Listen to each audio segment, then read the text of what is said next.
আসসালামু আলাইকুম। বিলিস ফার্মিং চ্যানেলের পক্ষ থেকে নতুন একটি ভিডিওতে সবাইকে অভিনন্দন। কেমন আছেন সবাই? আশা করছি সবাই ভালো আছেন। বেশ কিছু হাঁসের ডিম স্টক হয়েছে, তো এখন ডিমগুলো বসাই দেব। দুটো হাঁস অলরেডি কুচে বসে গেছে, আর এদিকে কাজ সারতে সারতে প্রায় সন্ধ্যা হয়ে গেছে, তাই এগুলোকে রাতে হচ্ছে যে আমি নিয়ে যাচ্ছি বসাই দেওয়ার জন্য। আপনাদের সকলের নিকট ছোট্ট একটি অনুরোধ, যদি আমার ভিডিও ভালো লেগে থাকে অবশ্যই চ্যানেলটি সাবস্ক্রাইব করে দিবেন, আর যদি ফেসবুক পেজ থেকে দেখে থাকেন অবশ্যই পেজটি ফলো করে এখানে প্রায় 32 পিস ডিম আছে। আপনারা যারা চীনা হাঁসের ডিম বসাবেন তারা হচ্ছে ভালো বাচ্চা পাওয়ার জন্য অবশ্যই 17 থেকে 18 পিস ডিম বসাবেন।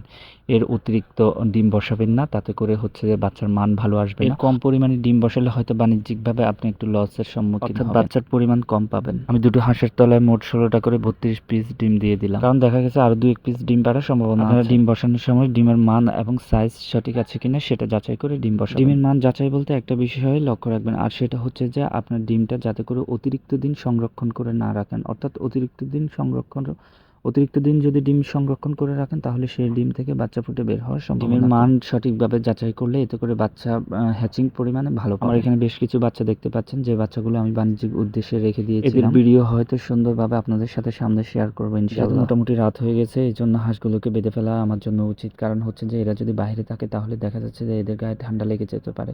এই জন্য হচ্ছে যে এদেরকে আমি ভেতরে নিয়ে যাচ্ছি, যাতে করে হচ্ছে যে এদের গায়ে ঠান্ডা না লেগে যায়। যেহেতু আমাদের আবহাওয়া এখন হচ্ছে যে ঠান্ডা, অতিরিক্ত বাইরে থাকলে এদের দেখা যাচ্ছে যে কোনো সময় হচ্ছে যে এদের ঠান্ডা লেগে আমার এখানে এখন 2 ব্যাচের হাঁস আছে। একটা হচ্ছে যে আপনার প্রায় 3 মাসের উপরে হবে, আরেকটা হচ্ছে যে মোটামুটি অ্যাডাল্ট, যেগুলো থেকে আমি এখন ডিম বাচ্চা হ্যাচিং করছি।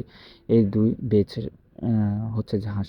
আর আমি যে হাঁসটার আপনার কুচে বসালাম ওটার উপরে একটা লোহার শিক দিয়ে দিলাম, অর্থাৎ লোহার খাঁচা দিয়ে দিলাম, এবং উপরে দুটো ইট দিয়ে দিলাম, যাতে করে হচ্ছে যে এরা যদি দৌড়াদৌড়ি করে, মারামারি না করে, হচ্ছে সতর্কতামূলক, যাতে করে কোনো আপনার ক্ষতির সম্মুখীন হতে না, বিশেষ করে অন্য হাঁস গিয়ে যাতে ডিম না পায়। পরদিন আমার বড় ভাই বেশ কিছু টাইগার মুরগির বাচ্চা নিয়ে আসলো। সত্যি বলতে টাইগার মুরগির বাচ্চা এত সুন্দর, এত কিউট হয় তা আগে আমার জানা ছিল না। কখনো সরাসরি দেখিনি, তাই হঠাৎ করে সরাসরি দেখে চমকে গেলাম। আর এদিকে আমাদের আপেল মাহমুদ বাচ্চাগুলোকে ছেড়ে কোথাও যেতে যাচ্ছে না, ও চাচ্ছে যে এখানেই বসে থাকতে। আসলে এই বাচ্চাগুলো অনেক কিউট, শখ করে আপনারাও বাসায় কয়েকটা পুষতে পারেন, খুবই কিউট। আর এটা হচ্ছে আমাদের পাগলির বেবি, যেটা রিলস আপনাদের সাথে শেয়ার করেছি। মাশাআল্লাহ, ও দেখতে অনেক কিউট। আর এটা হচ্ছে যে তার আন্টি, অর্থাৎ তার মায়ের বোন, ভীষণ। আর আপনাদের সাথে এখন শেয়ার করবো বিশ্বের সবচেয়ে দ্রুতগতির বাচ্চা।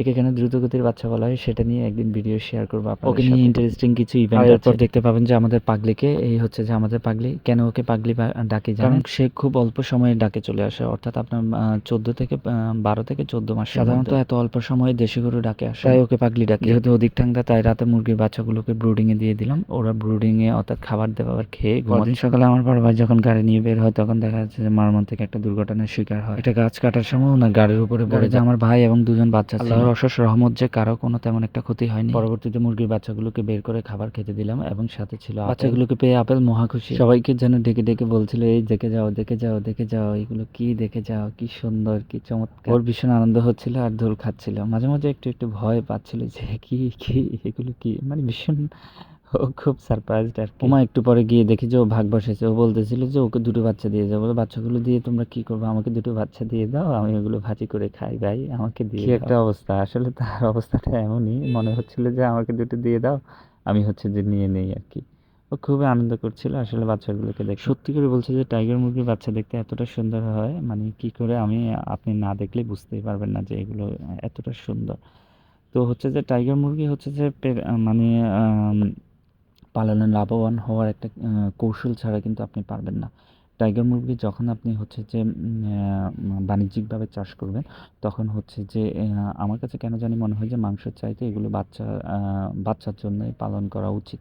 কারণ হচ্ছে যে আপনি টাইগার মুরগি যেখানে সেখানে সেল দিতে পারবেন না। আমরা কিন্তু বাজারেও মার্কেটে খুব একটা অহরহ টাইগার মুরগি দেখি না, কিন্তু বাচ্চার জন্য হচ্ছে যে যারা প্যারেন্টস তৈরি করে তারপরে ডিম নেয়, ডিম থেকে তারপরে বাচ্চা ফুটিয়ে বাচ্চা বিক্রি করে, তারা হচ্ছে যে এখানে মোটামুটি একটা লাভের ব্যাপারে চিন্তা করতে পারে আর কি। আসলে বাচ্চাগুলো আমার কাছে, মানে কি বলবো, এগুলো বারবার এগুলো প্রশংসা করার মতো ইচ্ছে হচ্ছিল আর কি। এত সুন্দর, এত চমৎকার দেখতে, এক একটা একেবারে নাদুস নুদুস কিউট ছোট বাচ্চাদের মতো। আপনারাও এরকম শখ করে কয়েকটা টাইগার মুরগির বাচ্চা বাসায় পালতে পারেন, আসলে খুবই চমৎকার, মানে খুবই আনন্দ দেবে আর কি। বাচ্চাগুলোর সাথে অনেকক্ষণ ধরে আমি এবং আপেল সবাই মিলে খেলা করছিলাম, বাচ্চাগুলো দেখছিলাম আসলে কি করে, কেমন করে খায়, কেমন করে পানি খায়, কেমন করে তারা চলাফেরা করে, হাঁটা চলাফেরা করে। খুবই সুন্দর লাগছিল আসলে, অনেকক্ষণ এদের সাথে বসেছিলাম। অবশ্যই ওদের জীবনকাল নিয়ে এবং আকার আকৃতি নিয়ে অবশ্যই আপনাদের সাথে ভিডিও শেয়ার করব ইনশাআল্লাহ। রোগ প্রতিরোধ ক্ষমতা কেমন, খাদ্য খরচ কেমন, সবকিছুই আপনাদের সাথে আপডেট থাকবে। তো আজকে অনেক কিছু আপনাদের সাথে শেয়ার করে ফেললাম। আপনারা কে কোথা থেকে আমার ভিডিও দেখছেন এবং আমার ভিডিও কেমন লাগে অবশ্যই কমেন্টস করে জানাবেন। আসলে আপনাদের কমেন্টস পড়লে ভালো লাগে, আসলে কমেন্টস করতে দেখলে ভালো লাগে। আপনারা কেমন ধরনের ভিডিও পেতে চান, আপনাদের কেমন ভিডিও ভালো লাগে, অবশ্যই আপডেট এগুলো জানাবেন। আপনাদের উদ্দেশ্যেই তো ভিডিও করা, এই জন্য হচ্ছে যে আপনারা কমেন্টস করলে ভালো লাগে। আর আরও একবার রিকোয়েস্ট করছি, চ্যানেলটা সাবস্ক্রাইব করবেন যাতে করে আপনাদের জন্য নতুন ভিডিও উপহার দিই। সবাই ভালো থাকবেন, আমাদের জন্য, আমার খামারের জন্য দোয়া করবেন। আপনাদের জন্য দোয়া রইল। আল্লাহ হাফেজ, টাটা, ভালো থাকবেন।